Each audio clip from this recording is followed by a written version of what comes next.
Halo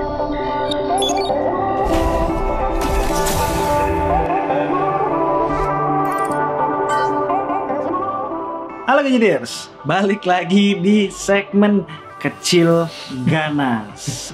Segmen khusus membahas handphone compact. Buat kalian yang seperti gue, kangen megang handphone dengan form factor kecil. HP yang hari ini kita mau bahas, surprisingly kita belum sempat bahas di tahun 2019 saat handphone ini pertama kali rilis.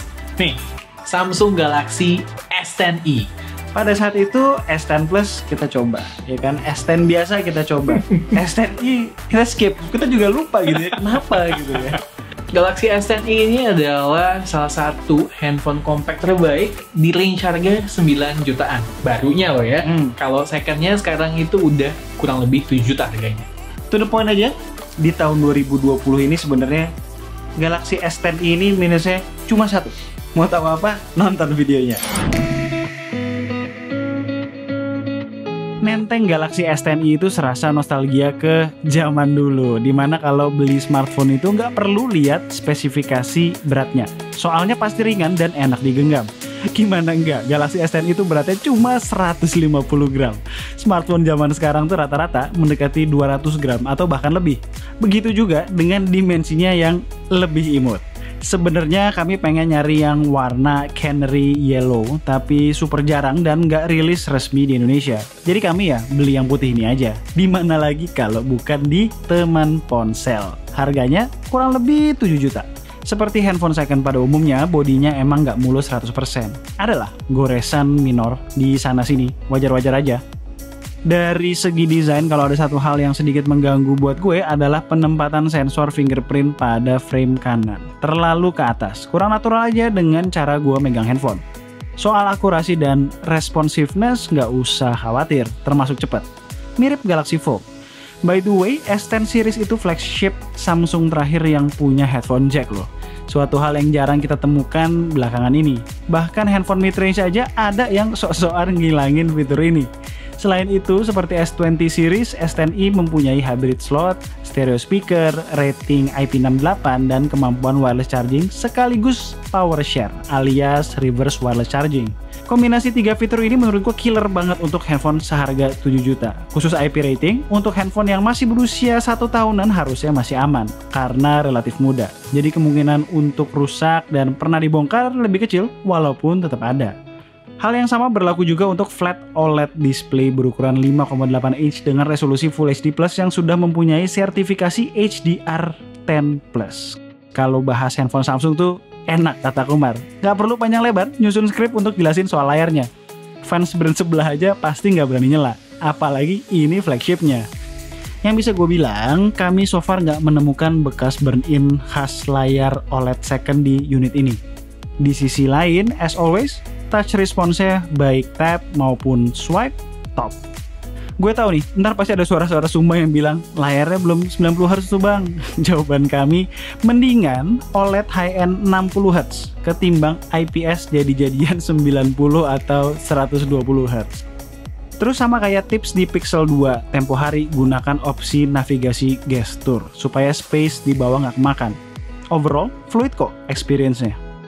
Hal kedua yang harus direlakan dan sekaligus menjadi satu-satunya kekurangan yang tidak terbantahkan untuk Galaxy S10e adalah ketahanan baterainya. Sebenarnya ini bukan problem karena handphone second, dari waktu baru juga udah bisa dikategorikan sebagai handphone yang nggak cukup digunakan dengan hanya 1 kali ngecas dalam sehari.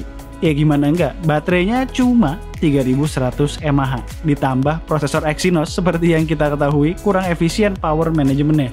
Kumar bilang dengan pola pemakaian dia yang lumayan intens cuma bisa dapat SOT 3-4 jam. Artinya sehari harus 2 kali ngecas atau minimal belajar untuk bersahabat dengan power bank. Emang Exynos 9820 kalau dibandingin dengan Snapdragon 855 kurang nendang, tapi nggak bisa dikesampingkan bahwa levelnya tetap prosesor flagship. Lihat aja, skor Antutu-nya masih 400 ribuan. Prosesor mid-range level paling tinggi milik Qualcomm aja, Snapdragon 765G itu baru 300 ribuan Antutunya. Walau memang kalau dipakai main game berlama-lama, terutama kalau suhu sekitar lumayan anget, akan ada stutter di sana-sini. Isu klasik yang banyak dikeluhkan user S10 series. Di sisi lain, untuk penggunaan sehari-hari, overall tergolong smooth. Nggak lupa, Samsung rajin ngasih update juga untuk meremajakan softwarenya, ngilangin bugs, dan memperbarui security patch. FYI, di Indonesia, Galaxy S10i yang resmi cuma ada satu varian aja ya, RAM 6GB dengan internal storage 128. S10i hanya punya 2 kamera. Menurut gue ini adalah cara yang benar dan harus ditiru daripada cuma ngejar embel-embel quad camera atau triple camera. Kamera utamanya 12 megapiksel dengan dual aperture dan punya OIS. Lalu kamera ultra wide-nya pun nggak sekedar ada doang. Resolusinya gede 16 megapiksel dengan f2.2. Alhasil, ketajamannya pun bagus. Sedangkan di depan ada kamera selfie 10 megapiksel dengan f1.9. Untuk perekaman kamera belakang, Galaxy S10i bisa merekam up to 4K 60 fps baik pada kamera belakang maupun kamera depan. Tapi yang bisa jalan stabilisasinya itu hanya sampai dengan resolusi 4K 30 fps. Makanya ini gue pakai resolusi 4K 30 fps. Terus sambil jalan atau sambil make, kita juga bisa switch ke lensa ultra wide-nya seperti ini. Tuh, jadi dapat 2 point of view. Balik ke depan, resolusinya sama seperti yang tadi gue udah bilang. Kita tuh udah bolak-balik ya nyoba perekaman kamera Galaxy S10, S10 Plus, dan sekarang S10i. Boleh gue bilang untuk kualitas gambar maupun kualitas stabilisasi itu kurang lebih sama, kalau enggak 100% sama persis. Artinya bagus, pakai banget. Udah masuk ke standar flagship. Terus jangan lupa, kalau kita lagi vlogging begini, terus kita mau pakai opsi lensa yang ada di belakang, itu tetap bisa. Ntar hasil videonya di stitch jadi satu, kurang lebih seperti ini. Pakai main lens bisa, terus kita switch ke ultra wide lens juga bisa. Jadi versatility-nya itu bagus, walaupun kita miss lensa telefoto yang proper, bisa optical zoom di sini, tapi nggak apa-apa. Untuk foto-foto, walaupun S10 itu belum se-advance S20 series, dimana Samsung tuh udah getol banget kayaknya untuk urusan kamera, tapi hasil foto-fotonya tuh tetap bagus dan mumpuni, terlebih untuk harga second yang kita bayarkan saat ini.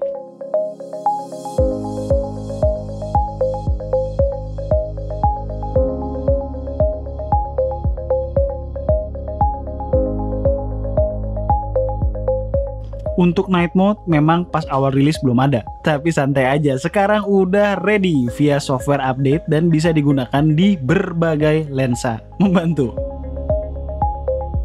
Oke, jadi itu adalah Samsung Galaxy S10i. Simpelnya gini, kalau kalian nyari handphone compact second, punya duit 7 juta kurang lebih, atau misalnya kalian nyari handphone compact baru harga 9 juta, sulit untuk merekomendasikan handphone lain selain Samsung Galaxy S10i ini.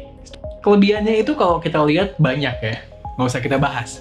Tapi kekurangannya itu cuman satu, baterai. Nah itu sebenarnya masalah klasik apa tuh nggak? Exynos. Selain juga gara-gara baterainya juga kecil kan, handphone compact. Bener tuh, soalnya ada beberapa teman gue yang pakai S10i versi Snapdragon, baterainya bagus-bagus aja katanya. Tapi ya kita mau dapat di mana juga di Indonesia versi Snapdragon. Lebih susah nyarinya second-nya.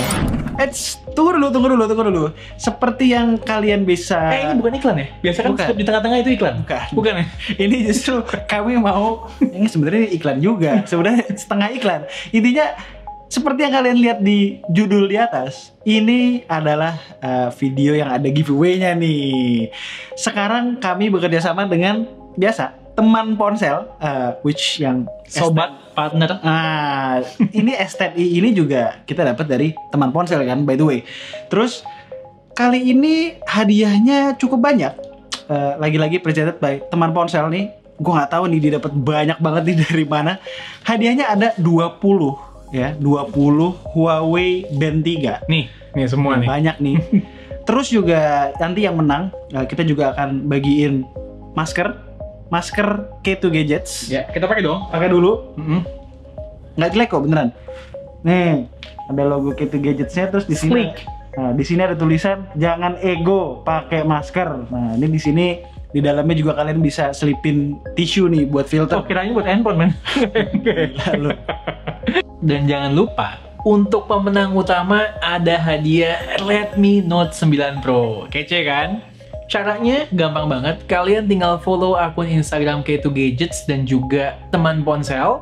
Terus drop komen di bawah ID akun Instagram kalian. Jangan lupa akun Instagram kalian jangan di private atau jangan dikunci. Untuk syarat lebih lengkapnya, termasuk kapan dan bagaimana kami akan mengumumkannya, semua udah lengkap kita taruh di deskripsi. Jangan lupa, giveaway kali ini dipersembahkan oleh teman ponsel. Nih linknya kalau kalian mau lihat lapaknya di Tokopedia. As always, kalau kalian suka dengan video ini, boleh klik like, share, dan subscribe. Jangan lupa klik icon bell yang di bawah supaya kalau kita ngeluarin video baru, kalian langsung tahu. Kalau mau tanya-tanya soal Galaxy S10e, boleh drop komen di bawah. Dan Tunggu racun-racun kami berikutnya. bye guys! Bye.